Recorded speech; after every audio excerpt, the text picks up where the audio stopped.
Good afternoon. I'm Jo McCrum, Secretary of the Children's Writers and Illustrators Group at the Society of Authors, and welcome to the ninth in our afternoon tea series.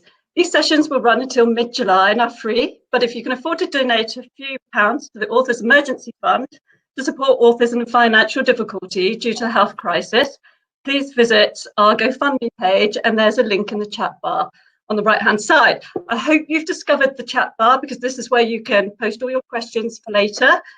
And we'll probably begin the Q&A at 4:15, and I have lots of questions as well if we get stuck, but I don't think we will somehow. And please be aware that there's going to be a few children here today, I think, children on lockdown with their parents. So I have a couple of questions from some children as well, so keep it clean in the chat bar. I'm sure that will be the case. So I'd like to introduce Cressida. She's the current Waterstones Children's Laureate, and she's over 20 books to her name and is the award-winning author of How to Train Your Dragon. How many times have you heard that? And she also is writing at the moment the series Wizards of Once, and she's the author of the Emily Brown series of picture books with illustrator Neil Layton. She's a trustee of World Book Day, a patron of Read for Good, an ambassador for the National Literacy Trust, and you can ask questions about all those things as well. So Cressida was due to present our literary awards in London today, and although that ceremony couldn't go ahead, we're delighted that we're all now able to meet online to celebrate those prize-winning authors' achievements. And for us to have a glimpse of Cressida's studio, this is the bit that we really want to look at, I think. We'd also like to thank the sponsors of our prizes, ALCS, Nicholas Allen and the Paul Torday family, for their generosity in supporting writers. So our new prize, the Queen's Knickers Award, we wanted to mark this occasion by getting probably the most famous children's writer and illustrator to present it. And of course, that's Cressida, isn't it? And this award was founded by Nicholas Allen, and he thought there was a bit of he wanted to encourage more quirky books for under sevens. And so he actually says here, I'll quote him, he wanted picture books that strike a new note and grab the attention of a child, whether in the form of curiosity, amusement, horror, or excitement. And we certainly found that with an amazing short list, which included Sally Gardner, Nick Mayland, Kate Reed, and Beth Waters. If you didn't catch the earlier announcement today, Elena Aravello Melville, who lives in Cambridge, from Guatemala, won £5,000 for Umbrella, and the runners-up Didier Levi in Paris and Fred Benaglia shared £1,000 for How to Light Your Dragon. So their acceptance videos will be on our Vimeo channel, and there was a really good event yesterday, Illustrators in Lockdown, with one of the judges, Alexis Deacon, the CWIG chair, Dawn Finch, and Nicholas Allen himself, talking about illustration and the shortlist and the winning books. Well, not winning book, because the shortlisted titles, and you can catch that on our Vimeo channel too. I feel like I've chatted too much, Cressida. Before we go away from awards, is there something you'd like to say, your most memorable experience, either winning an award or presenting or judging, or do you just want to say congratulations? I do just want to say congratulations, because I think an award always gives you confidence, doesn't it? I mean, I remember winning a competition when I was about 9. It was a national competition to write about a picture. It was run by the National Gallery. It was one of those, and I won in my category, age 9. And before that, I had very messy handwriting, and I was often in trouble for being disorganized at school. So it gave me confidence. It made me think, oh, maybe I'm quite good at that writing business. So that's why I've always tried to judge awards, and I think whatever stage you're at. I mean, as a student, I also won a Macmillan Children's Book. I was a runner-up, and it always gives you confidence, doesn't it? I mean, so whatever stage you're at, I think an award is always lovely. Brilliant. So now that we're in your studio, I'm sort of, I know everybody is looking behind you at that massive tower of books, thinking, what are you reading at the moment? Are these all research titles? How Together by Magic. Shall I just move? Look, this is like I've got a camera. Okay, this is my writing shed here. We're in my writing shed where I wrote and illustrated, because I illustrate all the books as well, all the How to Train Your Dragon books and all the Wizards of Once books. And it's just at the bottom of my garden in London. You can see that's my house through the window there, at the bottom of the garden. And it's sort of surrounded by green. And you're right, it's filled with towers of books.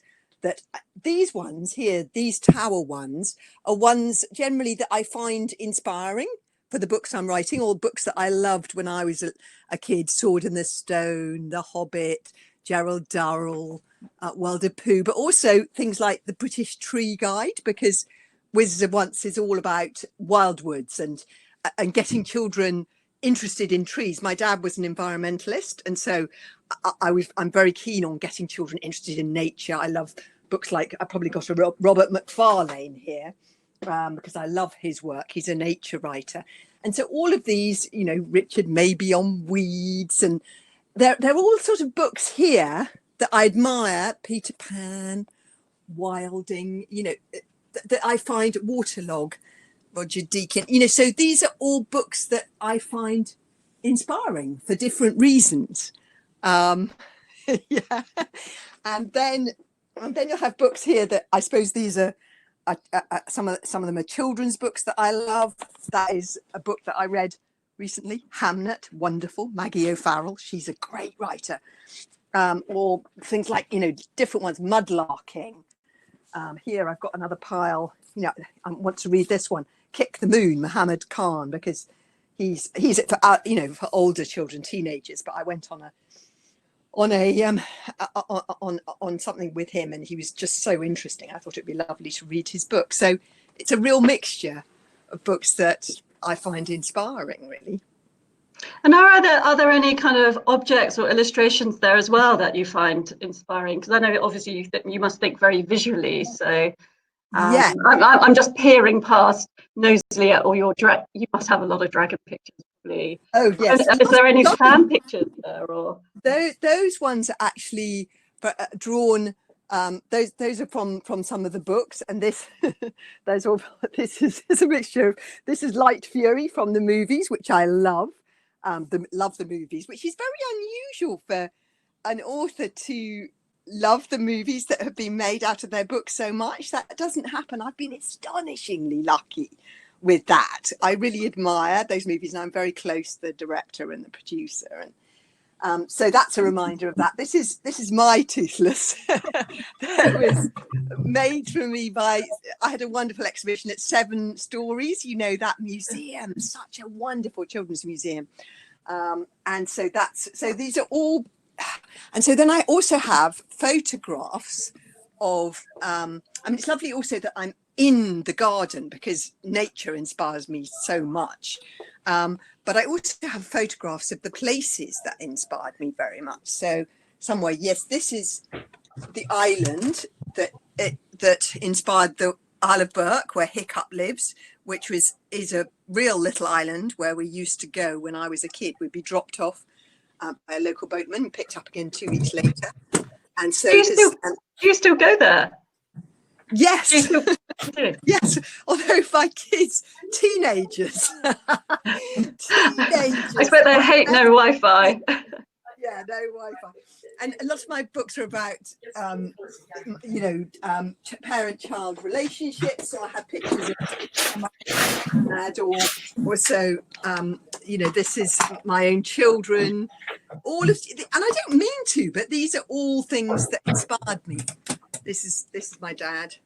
Me and my dad, my relationship with my dad inspires the books. And so, yes, I'm surrounded by people that I love, and yeah, and that's my family. I don't mean to, but they just migrate into this room. All the things that inspire me somehow. Brilliant. And so I've also got, yes, some dahlias there growing that I should have planted out if I hadn't broken my rib 5 weeks ago. Anyway, that's another story. Oh dear, I'm so sorry to hear that. I hope you're recovering well. Yeah. There's been a few comments in the chat bar saying people are having reception problems. Don't worry about it, anybody. There's a big button above your screen where you can refresh your page, and that should bring things back to normal again. Or we'll be recording this anyway, so you can catch up later if you've missed a little bit, because the Wi-Fi gods, we're all at their kind of mercy, aren't we, really? So somebody's just asked, are you growing any dragon teeth with your plants? Yes, I shouldn't I? I am sort of growing dragons in here. That's this is where the magic happens. It's all about creating magic. So how does the magic happen when you go into the studio in the morning? Do you have a particular routine or ritual, or do you kind of break off in the middle of a sentence the previous day and then get back to that sentence? That's a Philip Pullman trick, I think. But is there something you do? I've always been because when I got my first book contract, I just had a baby. And so I've always had to be quite disciplined about the time because, how on earth does it get done otherwise? And so I get in the shed and I just every day when I can, when I'm not doing publicity or doing Laureate stuff or whatever. I've been trained to be pretty disciplined about that. I love that quote from Jack London, actually. You can't, what is it? You can't wait for inspiration to strike. You have to go after it with a club. I love that quote. So I'm pretty disciplined, actually. How have you I'm quite a disorganized person, but I'm very focused. I've got a lot of energy. I'm very focused. Yeah. How have you found it during lockdown? I know some authors have struggled a bit with so much going on. They found the news distracting. But have you found the isolation more productive, or has anything changed during this time? Well, I'm so... People who have small children, my children are all teenagers or young adults. And so that's a very different scenario. I mean, people with little kids, that's why I feel so much. I'm trying to do so much to offer parents like that. So I was delighted to be setting up Book Trust Home Time with Book Trust, because how tricky to be homeschooling your kids and trying to hold down a job at the same time. I mean, I think this is a really tough time for families. So I've been very aware of that because I think I'm pretty lucky. As I say, young adults are much more independent. They can get on with things and they're, and they've all been very focused, working hard, my kids. So, but I don't have to supervise that. I don't have to entertain in the same way. So I've been feeling pretty fortunate, really, in lockdown, apart from breaking the rib, which it wasn't part of the plan.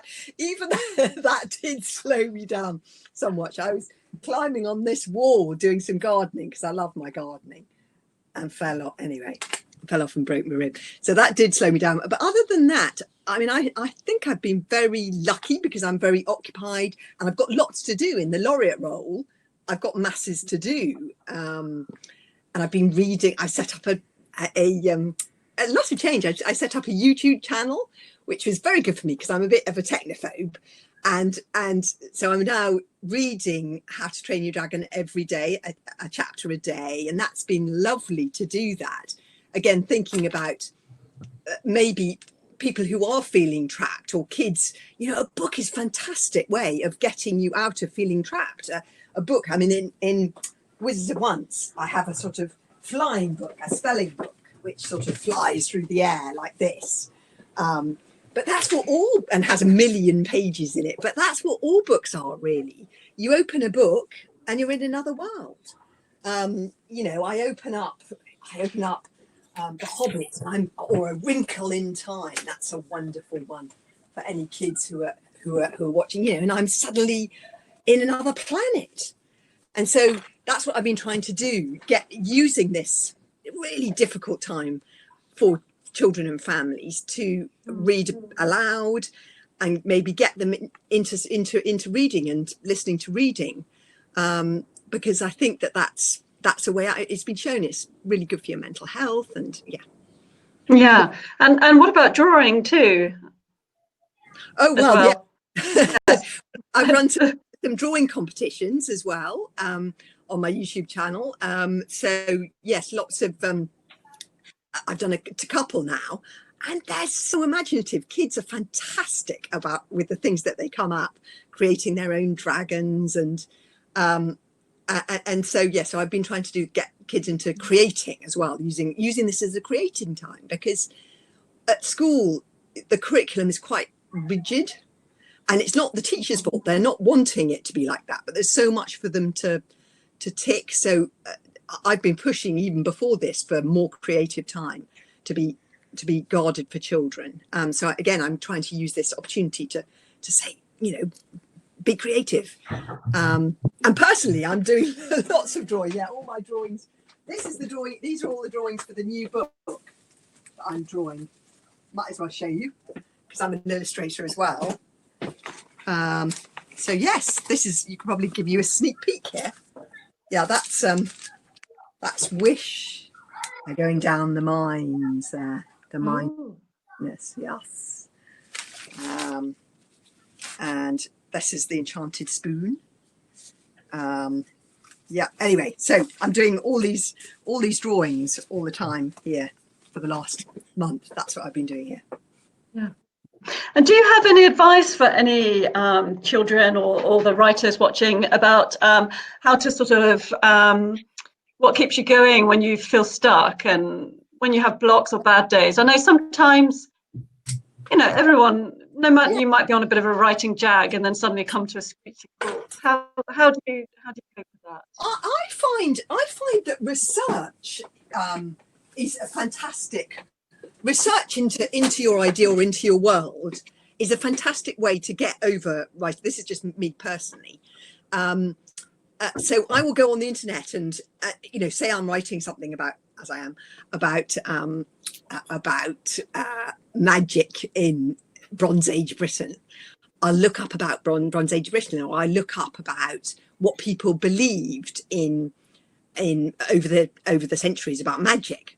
And this will give me ideas for stories. So I'll discover, oh my goodness, people used to think that magic was allergic to iron. So they used to hang iron horseshoes like this one. This is the lucky horseshoe that I found when we made the shed. And they used to, you need to hold it this way up. And they used to hang horseshoes outside their houses, iron horseshoes, in order to frighten away the fairies, because if they thought the house was in the way of a fairy path. And I think, oh my goodness, that's such an interesting fact. That will give me an idea for a story. So in Wizards of Once, the magic is allergic to iron. So I find researching into my world and sort of odd facts that you don't, that for me is a real inspiration. If I ever get stuck, real life is a real inspiration for fantasy. Yeah, of course. So should we ask a couple of questions, because we've gone a little bit over, and I had some that came in, and probably. So while you're looking, can I answer this one? What training, if any, do you have for illustrating? Oh, that's such a good question. I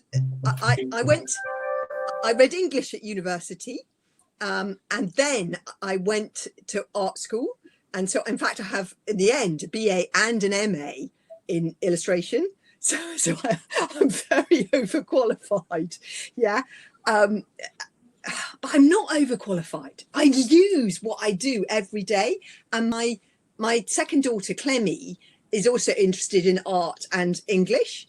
And isn't this interesting? There still isn't a course that offers you doing both English and art at the same time, and I don't know why that is, because I think those subjects are very compatible. But yeah, so yes, I did illustration, MA in illustration as well as a BA. Was that at Brighton, University of Brighton? Because I think Chris Riddell went there, didn't he, as well? Fantastic course. I mean, amazing. Yes, Chris Riddell. I think he was. Now, who was he? I think he was taught by Raymond Briggs. He did the Snowman, and I mean, that course was so inspiring. I think really good teaching. I mean, a fantastic teacher inspires so many people. so if you have a course like that has a really good reputation, it just affects so many lives. I think Emily Gravett, went to Brighton. If you look at who went to Brighton, a whole load of amazing illustrators went there. I think Nicholas Allen did, and he's listening today, who founded the Queen's Speakers Award as well. So, and I know, Emily definitely, she judged the Queen's Speakers Award today as well. So, do you feel sometimes as a writer, illustrator, what comes first when you're plotting the books? Do the roles feel very intertwined always, or do you feel stronger in one than the other, or does it just change with your mood? I'm really even. Because I think of my background as a writer and an illustrator. So I will start thinking of a world, but then I will draw. This is the map that I drew, you see, of the warrior and the empire and the wizard wildwoods, and it's a map that cut in two. And I would do that really early on. And behind that tower of books is the map of Burke and that world. So I find the illustrations really, that these are all maps of my worlds, which I would do before I'm even starting out the writing, and then I'll start drawing the characters, and I find the illustration is a real way in. And it's also because it's the pencil, somehow the computer, something gets in the way of you and the material sometimes. So, but the pencil and that, pencil on the paper lets your, I'm going to sound really bad, it lets your unconscious lead you in the direction that you want to go in. So I always go back, even if I'm writing an emotional bit, I will often go and lie on that bed. Bed is also a good place that's a bed in the shed.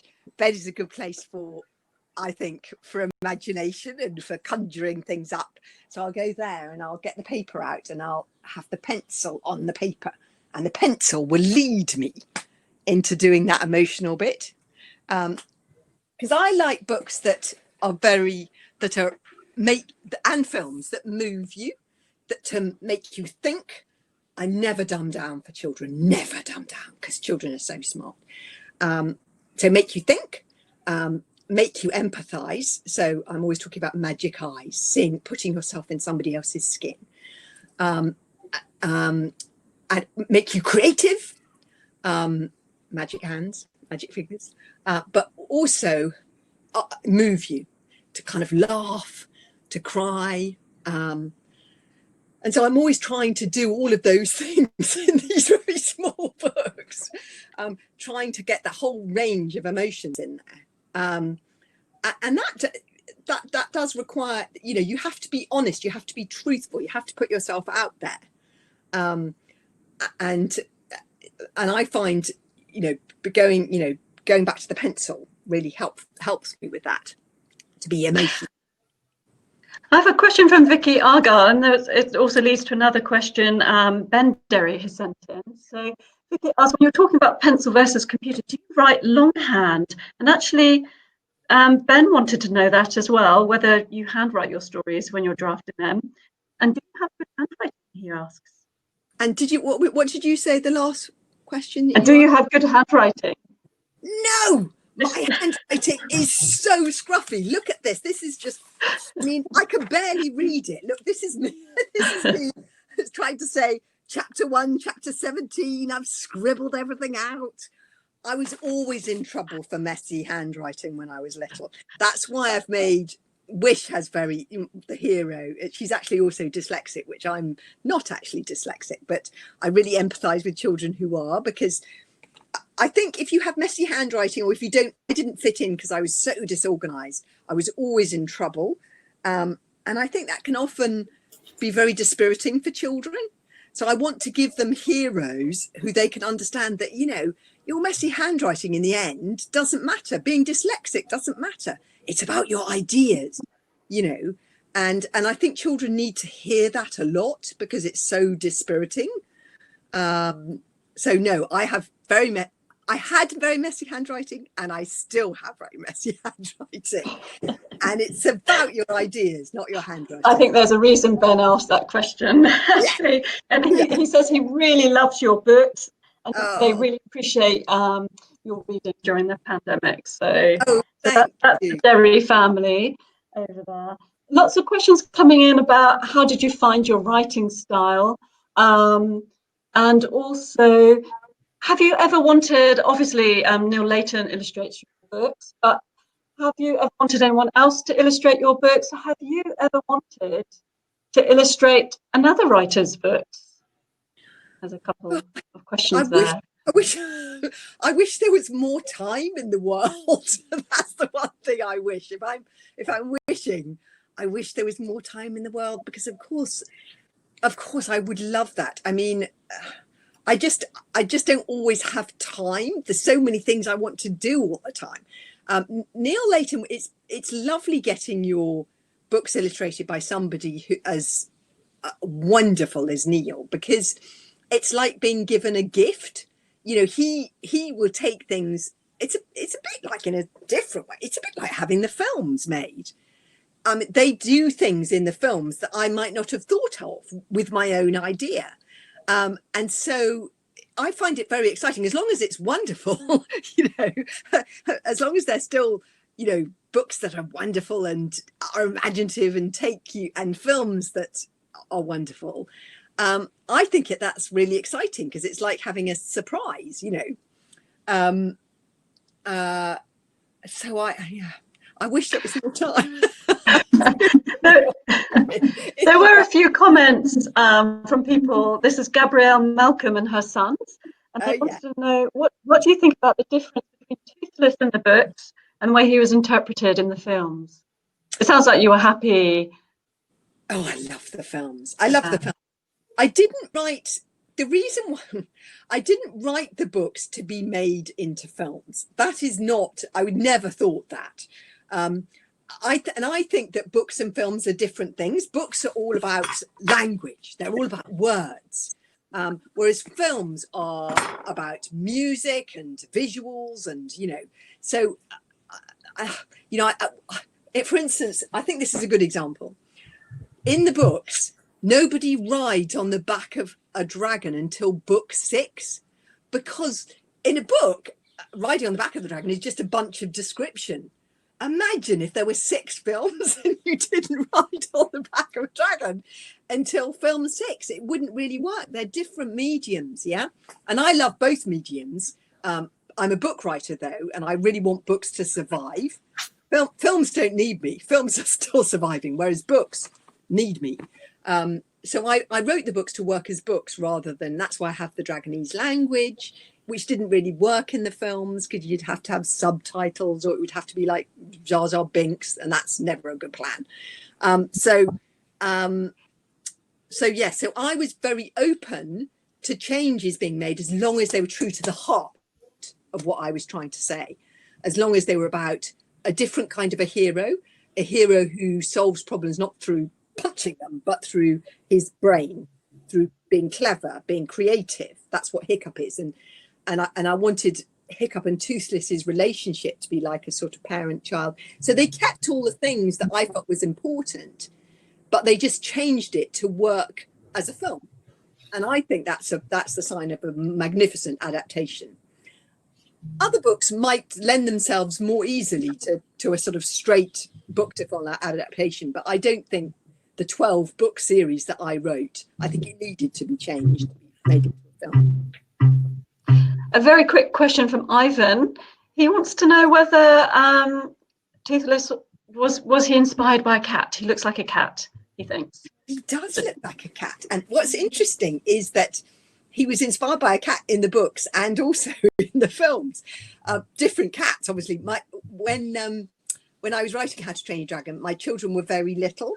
I had a 2-year-old, and so Toothless is a combination of talking to my 2-year-old. That's why, you know, there's the talks about bath time and bedtime are all conversations I was having with my 2-year-old. But also my cats. I had 2 cats at the time, Lily and Baloo. So you're right to look at that cat-like characteristic. And when they came to make Toothless in the film, that Toothless is inspired by birds, looking at the way that birds fly, but also by the illustrator's cat. So yeah, you're absolutely right. That was a cat that inspired Toothless. I've got a question from Ross Montgomery. He says, I'd be interested to know what were the biggest changes to your career after the films came out, the ones you didn't necessarily expect? Oh. Well, the thing is, you see, why I've been very lucky in my career is that it's been quite a long career in the sense that I started writing back in 1998. So where are we now? That's 22 years ago. And I was not an instant success. Yeah. I really, it took for a long time. For the first 5 years, nobody knew I was writing at all, really. And then I wrote How to Train Your Dragon, but even that was sort of a cult following at the beginning. And so the film wasn't until 2010. So I've been working for 12 years until then. And so it wasn't like a big shock. It's never been a big shock. And so it didn't really change. It didn't feel like a big change particularly. I'd had lots of time to get used to things, if you see what I mean. So it hasn't really, I suppose what sometimes I was never expecting to be going to Hollywood. I mean, that was a big surprise. That wasn't part of the plan. I never thought. So I've loved that side of it, which is a surprise to me. I think you need to be open to. I never wanted to move there. I've always seen myself. I'm quite a stubborn person. I've always seen myself as a book writer, and that's the medium that is my medium, and that's what. And I want to fight for the survival of books, because although I love movies, books need to survive because they offer something different, and they're particularly good at provoking children's intelligence and all the words and their empathy. So I know I'm a book writer, but I love going to Hollywood and seeing the way they make the movies, and I've got a great relationship with the director and the whole team there, and that's been really exciting. They're all illustrators by background as well, and visual people, and I've loved that whole side of it. And Los Angeles is a very optimistic place. It's very vibrant and creative, and so I wasn't expecting to love that so much. So I have another question from Emily Kenny. She says, what are your tips for newly agented children's writers or debut writers? And how would you recommend writers build their brand when they first start out?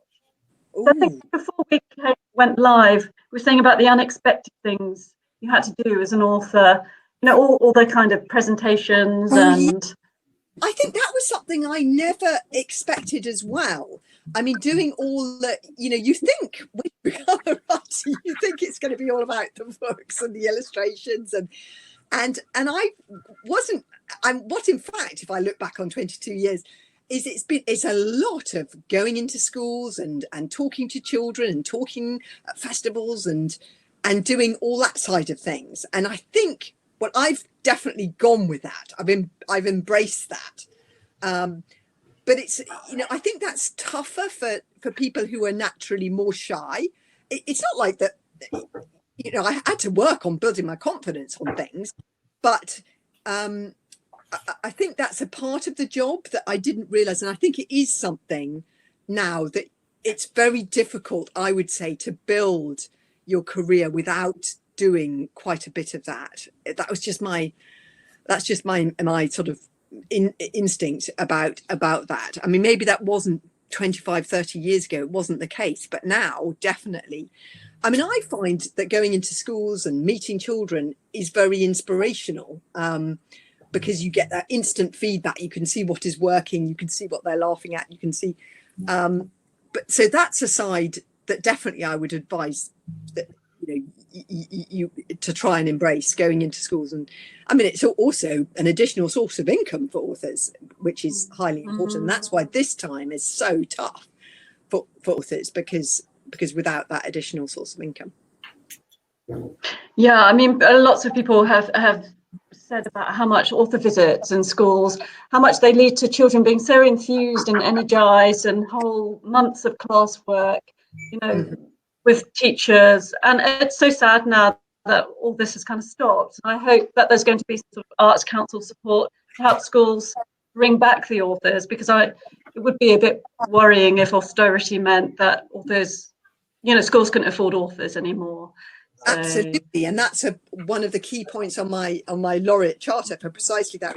Is on my Laureate Charter I put see an author event. Every child has the right to see an author event at least once, because I think it can really excite children about reading, and if they meet an author, as you say, it has a huge knock-on effect.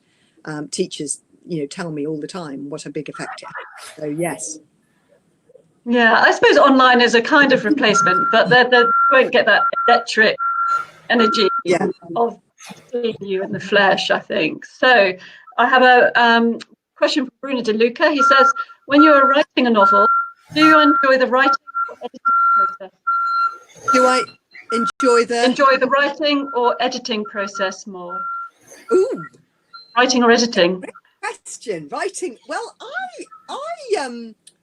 I love both. I'm quite tough with myself with the writing. Is that I will kind of ruthlessly cut things out, so I'm quite and then I'll put them back in again, and I do a lot of chopping and changing, because the books have to tell the funny story, and then they have to tell the emotional story, and so some of the drawings will be sort of more funny drawings. I'm showing it in drawings because it's easier to show, and some of them will be more atmospheric, like that one, and they'll take you into the world and they'll be more detailed, and that will be true about the writing as well. So I will write much more than actually gets into the book. So I think I enjoy both the writing and the editing, because I like the editing, because if you write a book that's much longer, it's then like having a sculpture. Imagine a piece of stone, and then you're hacking away at it to get the right rhythm, so that you've got enough funny bits, enough emotional bits, you've told the plot in the right way. So I like both bits. Lovely question, by the way. Love how you're thinking like a writer. Michelle Horst also has a related one. You talk about covering a lot of things and ideas. How did you discover the way of balancing all the topics without overloading? Is that something you attribute to being able to draw out ideas in the development phase? Similar to the editing question, I think. Yes, I mean, I do think, however, I would say I'm an overloader. I mean, these books are packed with ideas, and I must plug in my computer before you lose me. They are packed with ideas, and and sometimes you sort of, I'm not Hemingway. I'm not a lean writer, and I enjoy words too much. I enjoy ideas too much for it not to be a pretty hectic ride. So although I'm strict, I do think I overload. But sometimes you've got to go with what you are. I suppose that goes back to the question of finding out what kind of a writer you are. And it's a really tricky one, because you have to be able, even now, when I've been a writer for 22 years, I have to be able to listen to advice, because it might be good, but I also have to know what's core to me, what's key to me in the way that I work. So some of it, and some of what is key to the way that I work, is that I am quite a sort of, as I say, I use lots of words. I'm not, even though I like the work of writers who are much leaner than I am, that's not me. I'm enthusiastic. I love language. So I'm going to stick in those words, because I love playing with words. So you have to know, and I'm not going to not do funny bits and not do emotional bits. You have to put you in the book, and I'm a very emotional person, so I explore that, and sometimes I think that's what makes me connect with the readers, because Yeah, Janina Arndt, she says, and this is connected to this, she said, I'm writing a children's book myself at the moment, and I'm wondering, in what way do you make your language and characters more appealing for your target age group? So obviously it's tempted to put Cressida, the adult author, in. How do you dampen it? Maybe you don't dampen it down.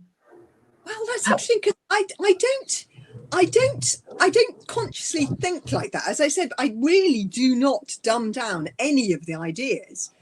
So these books are about heroism. What kind of leaders do we deserve? They're about politics, spirituality, death. I put it's all in there because children are interested in the big questions. So, and because I have adults in it as well as children, I tell things from two different points of view. So, the point of view of the parents in Canzo and Sycorax, as well as the point of view of the children. So I'm telling two stories at the same time. So I don't know how I suppose I'm very conscious that I want to make children laugh. So I'll put in jokes that I know that they will find funny. That's just because I've got a childish sense of humour.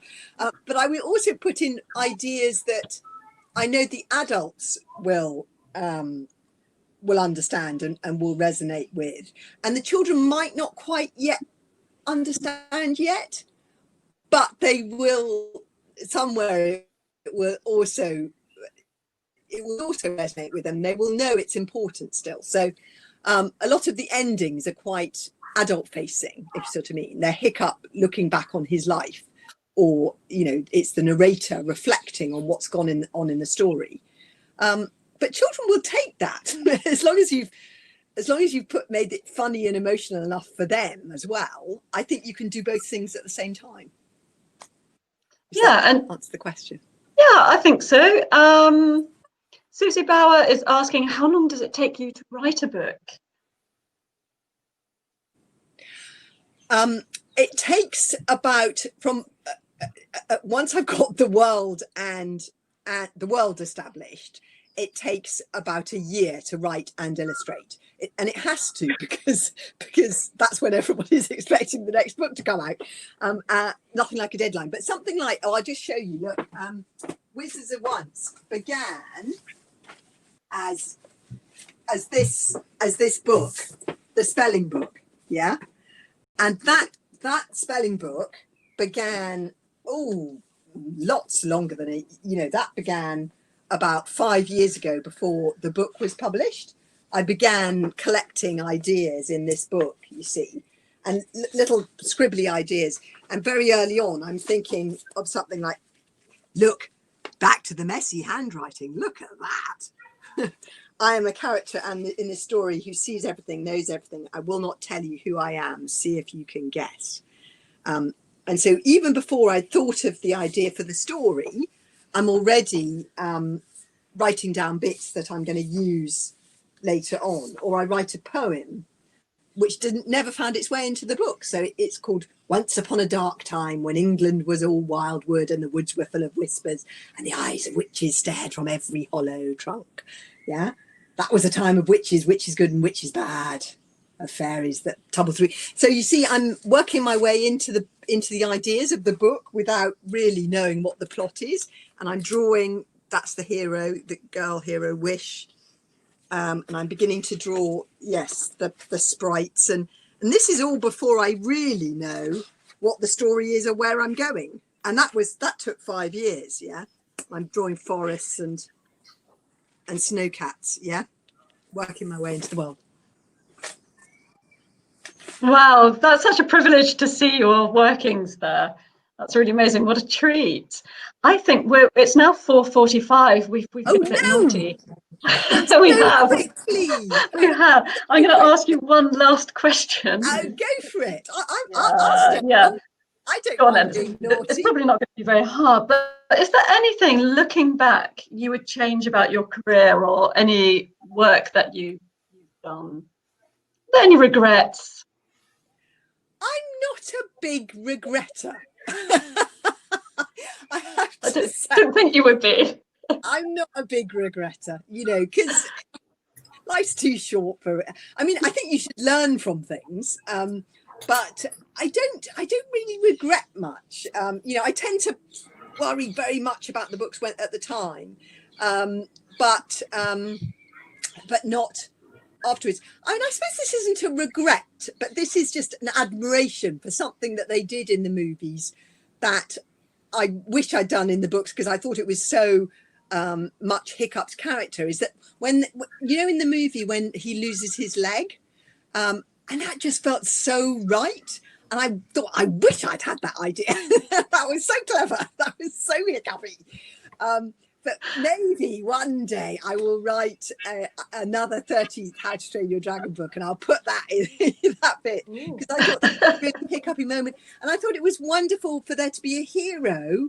You know, this kid who lost his leg, but he was a hero. You know, I love that. I thought that was just really great. But that's more of an admiration for something somebody else did. Do you think that might happen with Wizards of Wands? Because I know that's being optioned, that series, and you're still writing. So perhaps there would be some interplay there. I don't know how far off is. Yeah, maybe. Oh, it takes ages. It takes ages. I mean, How to Train Your Dragon, they optioned in 2004 or 2005, and it didn't make the screen until 2010. I mean, it does take a long time, but I mean, it's worth it in the end. That's a lot of option extensions. Yeah, it's worth it in the end. I love those movies. So wonderful. Oh, well, thank you so much. We probably should let you. I do know that you're on a deadline and that you're working really hard on your latest book. So I hope if you're not taking the afternoon off. Yes, well, will you thank everybody? Yes. I'm seeing all your lovely messages now. Okay, so much good luck to everybody, and keep creating.